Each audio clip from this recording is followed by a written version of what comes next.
দর্শক, আপনাদের হয়তো মনে আছে সংস্কৃতি উপদেষ্টা মোস্তফা সরোয়ার ফারুকীকে জুলাই আন্দোলনে শহীদের সংখ্যা নিয়ে প্রশ্ন করেছিলেন 4 সাংবাদিক। প্রশ্ন করাটা ছিল দোষের, সেই দোষের খেসারত দিতে গিয়ে ওই 4 সাংবাদিক চাকরি হারিয়েছিলেন। তাদের অপরাধ ছিল জাতিসংঘ রিপোর্টে যে অনুমান নির্ভর 1400 জন মারা গেছে বলা হয়েছে, সে সংখ্যা আসলেই কত। সরকার ভলগার তুর্কের দপ্তরের রিপোর্টটি ব্যাপকভাবে প্রচার করলেও নিজে থেকে তৈরি করেছে জুলাই আন্দোলনের শহীদদের একটি তালিকা। সে তালিকায় প্রথমে ছিল 864 জন, পরে বেশ কিছু ভুয়া জুলাই শহীদ সরকারেরই নজরে আসে, যাদের মধ্যে অনেকেই সরকারের কাছ থেকে অর্থ সাহায্য পেয়েছিল। সবশেষ তালিকাটিতে সংখ্যা এসে দাঁড়ায় 834 জন। দৈনিক প্রথম আলো বলছে সেই তালিকায় আছে 52 জন ভুয়া শহীদের নাম, যারা জমি নিয়ে বিরোধে খুন হয়েছেন, বিদ্যুৎ পৃষ্ঠ হয়ে মারা গেছেন। নানা দিক থেকে চমক জাগানো সরকারের তালিকাটিতে জুলাই শহীদ হিসেবে আছে পুলিশ ও ছাত্রলীগ নেতাদের নাম। প্রশ্ন হলো, যে জুলাই আন্দোলনের উপর ভর করে অধ্যাপক ইউনূসের সরকার ক্ষমতার চেয়ারে বসে আছে, সে জুলাই আন্দোলনে প্রকৃত শহীদদের তালিকা তৈরিতে সরকারের এত গাফিলতি কেন? জাতিসংঘের অনুমিত প্রতিবেদন, যেটিকে জাতিসংঘ নিজেই বলেছে ফৌজদারি অপরাধ প্রমাণের জন্য আদালতে উপস্থাপন যোগ্য নয়, সেটিতে 1400 কথা বলা হয়েছিল। অথচ 1 বছরের বেশি সময় পর সরকারি সংখ্যা কেন অর্ধেকে আটকে গেল? এমন অনিয়মে ভরা একটি তালিকা করা কি জুলাই আন্দোলনের চেতনা ব্যবসা নয়? বিস্তারিত জানতে চলুন যাওয়া যাক বিশ্লেষণে।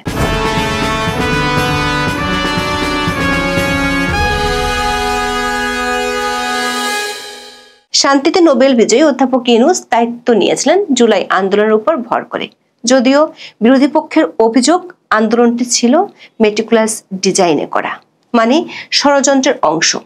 সে বিতর্কে না গিয়ে বলা যায় জুলাই আন্দোলনে সংঘটিত হত্যাকাণ্ডগুলোর ন্যায় বিচার বাংলাদেশের ওই আন্দোলনের পক্ষের শক্তির 1 নম্বর চাওয়া। সে চাওয়া পূরণের জন্য প্রথমেই দরকার ছিল জুলাই আন্দোলনের সময় সরকার বিরোধী ভূমিকা রেখে প্রাণ হারানোদের একটি নির্ভেজাল তালিকা করা।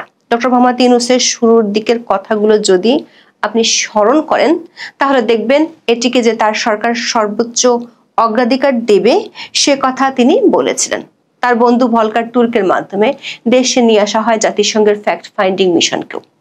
জাতিসংঘের মানবাধিকার কার্যালয় থেকে ঘটা করে 12ই ফেব্রুয়ারি প্রকাশ করা হয় অনুসন্ধান প্রতিবেদন। তবে জাতিসংঘের ওই প্রতিবেদন নিয়ে আমাদের আগের যে 2টি বিশ্লেষণ ছিল, সেখানে দেখিয়েছিলাম ওটি অনুসন্ধান ছিল না, ছিল অনুমান নির্ভর প্রতিবেদন। জাতিসংঘের সেই প্রতিবেদনে দাবি করা হয় 1400 লোক জুলাই আন্দোলনে মারা গিয়ে থাকতে পারে। 2024 সালের 15 জুলাই থেকে 15 আগস্ট পর্যন্ত এই হত্যাকাণ্ডগুলো হয়েছিল বলে জাতিসংঘ রিপোর্টে অনুমান করা হয়। রিপোর্টে স্পষ্ট লেখা আছে, যেটি বলা হয়েছে 10 ও 11 পৃষ্ঠায়। বলা হয়েছে স্বাস্থ্য মন্ত্রণালয়, এনএসআই, পুলিশ এবং আওয়ামী লীগের কাছ থেকে প্রাপ্ত তথ্যের ভিত্তিতে তারা জুলাই আন্দোলনের নিহতের সংখ্যা নিয়ে একটি অনুমান দাঁড় করিয়েছিল। সেটি চূড়ান্ত নয় বলে তারা ওই রিপোর্টে বলেছিল। জাতিসংঘের তদন্ত প্রতিবেদনটি ফৌজদারি আদালতে অপরাধ প্রমাণের জন্য উপস্থাপন করা যাবে না, এমন একটি দুর্বল রিপোর্ট নিয়ে এত বড় একটি রাজনৈতিক হত্যাকাণ্ডের জন্য সরকারের পক্ষ থেকে উঠে পড়ে লেগে যাওয়ার মতো করে প্রচার দেখেছিলাম। এমনকি এই রিপোর্টকে ঘিরে সাংবাদিকরা উপদেষ্টা মোস্তফা সরোয়ার ফারুকীকে প্রশ্ন করায় সেই সাংবাদিকদের চাকরিও নাই করে দেওয়া হয়েছিল। অথচ এখন দেখা যাচ্ছে 1 বছরের বেশি সময় কেটে গেল, কিন্তু সরকার জাতিসংঘে সেই অনুমানের প্রমাণ এখনো দিতে পারল না। সরকার এর মধ্যে নিজে একটি তালিকা প্রকাশ করেছিল, মুক্তিযুদ্ধ মন্ত্রণালয় থেকে সেটির গেজেটও প্রকাশিত হয়েছিল। সেখানে প্রথমে বলা হয় জুলাই আন্দোলনে মারা গেছেন 864 জন, কিন্তু দিন যত যাচ্ছিল ভুয়া জুলাই শহীদ বেরিয়ে আসছিল এবং তা খোদ সরকারের কাছেই ধরা পড়েছে। সবশেষ 2 আগস্ট সরকার জানতে পারে 8 জন ভুয়া জুলাই শহীদদের কথা। 864 থেকে সরকারি 1 বছরে জুলাই শহীদের সংখ্যা 834-এ নামে নিয়ে আসে। দৈনিক প্রথম আলো সে তালিকা ধরে নিজস্ব একটি অনুসন্ধান চালিয়েছে। সংবাদ মাধ্যমটি বলছে সরকার যে সবশেষ 834 জনের কথা বলছে, সেখানেও 52 জন ভুয়া জুলাই শহীদ আছে। পত্রিকার দেওয়া তথ্য অনুযায়ী আগুনে পুড়ে, সড়ক দুর্ঘটনায়, বিদ্যুৎ পৃষ্ঠ হয়ে কিংবা জমি নিয়ে বিরোধের জের ধরে খুন হয়েছেন এমন অনেককেই জুলাই শহীদ হিসেবে নথিভুক্ত করে সরকার তালিকাটা হৃষ্টপুষ্ট করেছে। এখানেই শেষ নয়, সরকারের করা জুলাই শহীদের তালিকায় আরো বড় চমক আছে। দর্শক, দেশে বিদেশে নানা মহল থেকে এমনকি সরকার যে জাতিসংঘের রিপোর্ট নিয়ে লাফালাফি করে, সেই রিপোর্টে বলা হয়েছে শেখ হাসিনা সরকারের পতনের পর অর্থাৎ গত বছরের 5 থেকে 8ই আগস্ট পর্যন্ত নির্বিচারে যেসব হত্যাকাণ্ড হয়েছে সেগুলোর যেন বিচার হয়। বিশেষ করে পুলিশ ও আওয়ামী লীগ নেতা কর্মীদের উপর এ সময় হামলা হয়, কিন্তু সরকার বহু আগেই বিষয়টির দরজা বন্ধ করে দেওয়ার জন্য স্বরাষ্ট্র মন্ত্রণালয় থেকে দায়মুক্তির নোটিশ দিয়েছিল। প্রথম আলোর অনুসন্ধান প্রতিবেদনটিতে বলা হয়েছে শেখ হাসিনার পতনের পরের কয়েকদিনও হামলা এবং মারধরে মানুষের মৃত্যু হয়েছে। তবে সরকার যে আইন করেছে সে আইন অনুযায়ী 2024 সালের 5ই আগস্টের পরের ঘটনায় নিহতদের শহীদ তালিকায় স্থান পাওয়ার সুযোগ নেই।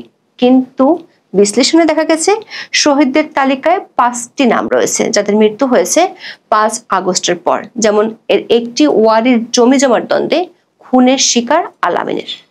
সাইদুল ইসলাম ইয়াসিন ও সাইফ আরাফাত শরীফের মৃত্যু হয়েছে গত বছরের 14ই আগস্ট যাত্রাবাড়ির একটি হোটেলে মারামারির ঘটনায়। কিন্তু অধ্যাপক ইউনূস সরকারের তালিকায় এরাও জুলাই শহীদ। দর্শক, এ তালিকায় চমকের যেন কোনো শেষ নেই। জুলাই শহীদদের প্রজ্ঞাপনে নাম আছে পুলিশ, ছাত্রলীগ আর হামলাকারীর। জুলাই শহীদদের প্রজ্ঞাপনে 4 পুলিশ সদস্যের নাম এসেছিল। এর মধ্যে প্রজ্ঞাপনের 229 নম্বর নামটি ছিল টাঙ্গাইলের খলিলুর রহমান তালুকদারের। তার নামটি পরে বাদ দেওয়া হয়েছে। এখনো 3 পুলিশের নাম আছে তালিকায়। শহীদের তালিকায় 371 নম্বরে আছে মাদারীপুরের রাজৈরের শাওন মুক্তির নাম। প্রথম আলোর অনুসন্ধান বলছে শাওন ছাত্রলীগের পুরান ঢাকার 36 নম্বর ওয়ার্ডের প্রসন্ন পোদ্দার লেন ইউনিটের সাংগঠনিক সম্পাদক ছিলেন। লালমনিরহাট জেলা আওয়ামী লীগের যুগ্ম সাধারণ সম্পাদক সাখাওয়াত হোসেন সুমন খানের বাড়িতে লুটপাট ও আগুনের ঘটনায় নিহত হন 6 জন। নিহতদের নাম দিয়ে শহীদের তালিকা ভারী করেছে সরকার, অথচ পুলিশের তথ্য বলছে এ ঘটনায় সুমন খান সহ আওয়ামী লীগের 73 জনকে আসামি করে হত্যা মামলা হয়েছে ঘটনার 9 মাস পর। এমন ম্যাজিক আরো ঘটেছে শহীদের তালিকা ঘিরে। এতে যশোরে হোটেল জাবিরে আগুন দেওয়ার ঘটনায় নিহত 23 জনের নামও রয়েছে। হোটেলটির মালিক যশোর আওয়ামী লীগের সাধারণ সম্পাদক এবং সাবেক এমপি শাহিন চাকলাদার। এ ঘটনায় পুড়ে মারা যান ইন্দোনেশিয়ার এক নাগরিক সহ মোট 24 জন। তাদের মধ্যে ইন্দোনেশিয়ার নাগরিককে বাদ রেখে বাকিদের নাম ঢুকিয়ে দেওয়া হয়েছে জুলাই শহীদদের তালিকায়। জুলাই শহীদদের তালিকায় নাম থাকা ব্যক্তিদের পরিবার প্রতি এককালীন মোট 30 লাখ টাকা দেবে সরকার। এর মধ্যে 10 লাখ টাকার সঞ্চয়পত্র দেওয়া হয়েছে, বাকি টাকা চলতি অর্থ বছরে দেওয়ার কথা রয়েছে। এর বাইরে প্রত্যেক শহীদ পরিবার মাসে 20,000 টাকা করে ভাতা পাচ্ছে। ঢাকায় তাদের জন্য ফ্ল্যাট দিতে নেওয়া হয়েছে বিশাল ব্যয়ের প্রকল্প। প্রশ্ন হলো, এত 9/6 পরেও সরকারের তালিকা কেন এখনো জাতিসংঘে সেই অনুমিত সংখ্যার চেয়ে অনেক কম? 1 বছরের বেশি সময় ধরেও কেন 1000 পার করতে পারছে না সরকার? অথচ জাতিসংঘের তালিকার সীমাবদ্ধতা নিয়ে প্রশ্নের জের ধরে 4.5 মাস আগে চাকরি হারাতে হয়েছে 4 জন সাংবাদিককে। দর্শক, নিজেদের মন করা একটি তালিকা তৈরি করার পথে প্রতিবন্ধকতা তৈরি হয় গত কয়েক মাসে। প্রথম আলোর অনুসন্ধানী প্রতিবেদন প্রকাশের অনেকদিন আগে থেকেই বিচ্ছিন্নভাবে বিভিন্ন সংবাদ মাধ্যমে অনিয়মের খবর প্রকাশ হচ্ছে। সেই সঙ্গে শহীদ হিসেবে চিহ্নিত কারো কারো জীবন্ত হয়ে ফিরে আসার ঘটনা সোশ্যাল মিডিয়াতেও ভাইরাল হয়েছে। এ কারণে জাতিসংঘের প্রতিবেদনের সঙ্গে মিল রেখে একটি তালিকা তৈরি করা চ্যালেঞ্জিং হয়ে পড়েছে সরকারের জন্য। দৈনিক সমকালে 24 মে প্রকাশিত হয় এক অনুসন্ধানী প্রতিবেদন। এতে বলা হয়, যাত্রাবাড়িতে পিটুনিতে নিহত 3 জনের বিরুদ্ধে ধর্ষণের অভিযোগ রয়েছে। হোটেলে তল্লাশি চালাতে গিয়ে তারা এক তরুণীকে ধর্ষণ করে। যাত্রাবাড়ি থানা পাহারার দায়িত্বে থাকা আন্দোলনকারী শিক্ষার্থীরা তাদের পিটিয়ে হত্যা করেন। অথচ তাদের জুলাই অভ্যুত্থানে শহীদ দেখে নাম তালিকাভুক্ত করা হয়। জুলাই শহীদ স্মৃতি ফাউন্ডেশন থেকে আর্থিক সহায়তায় নেয় 3 জনের পরিবার। আর যথারীতি এ ঘটনায় করা 2 মামলায় আসামি হন আওয়ামী লীগ, যুবলীগ ও ছাত্রলীগের নেতাকর্মীরা। জুলাই শহীদ হিসেবে পরিচিত মৃত ব্যক্তির জীবিত হয়ে ফিরে আসার বিস্ময়কর ম্যাজিকও প্রায় দেখা যাচ্ছে। কুলসুম বেগম নামের এক নারী ঢাকার একটি আদালতে 24 অক্টোবর মামলা করেন। এর 5 দিনের মাথায় কুলসুমের মৃত স্বামী সিলেটের দক্ষিণ সুরমা থানায় সশরীরে হাজির হন। আলামিন থানায় গিয়ে পুলিশকে বলেন, ভাই আমি মরি নাই। আবার জীবিতদের মৃত দেখিয়ে মামলার খবরও আসছে সংবাদ মাধ্যমে। ময়মনসিংহের ফুলবাড়ি এলাকায় সুলাইমান সেলিম নামের এক ব্যক্তি মে মাসে অভিযোগ করেন তাকে জুলাই আন্দোলনে শহীদ দেখিয়ে হত্যা মামলা হয়েছে। এরপর পুলিশ তদন্তে গেলে নিজের ভুয়া মৃত্যু ও হত্যা মামলার ঘটনা সম্পর্কে জানতে পারেন। দর্শক, আবারও ফিরে যাই গত এপ্রিলে শহীদের তালিকা ইস্যুতে উপদেষ্টা ফারুকীর চটে যাওয়ার প্রসঙ্গে। 1400 জনের প্রাণ হারানোর দাবি প্রেক্ষাপটে এক সাংবাদিকের প্রশ্নের জবাবে মেজাজ হারিয়ে রিসার্চ করার পরামর্শ দিয়েছিলেন সংস্কৃতি উপদেষ্টা। বলেছিলেন, I am talking about United Nations sub report. ভাই, please do some research, please do your own research, check. 4.5 মাসের মাথায় এসে দেখা যাচ্ছে সাংবাদিকদের রিসার্চ বা অনুসন্ধান সরকারের জন্য মোটেই সুখকর হচ্ছে না। জাতিসংঘের রিপোর্টের হিসাব তো দূরের কথা, সরকারের পরিসংখ্যানও মিলছে না। প্রশ্ন হলো, সরকার কি এর পরেও সাংবাদিকদের রিসার্চ করার পরামর্শ দিতে আগ্রহী হবে? এখন এ পর্যন্ত, সবাই ভালো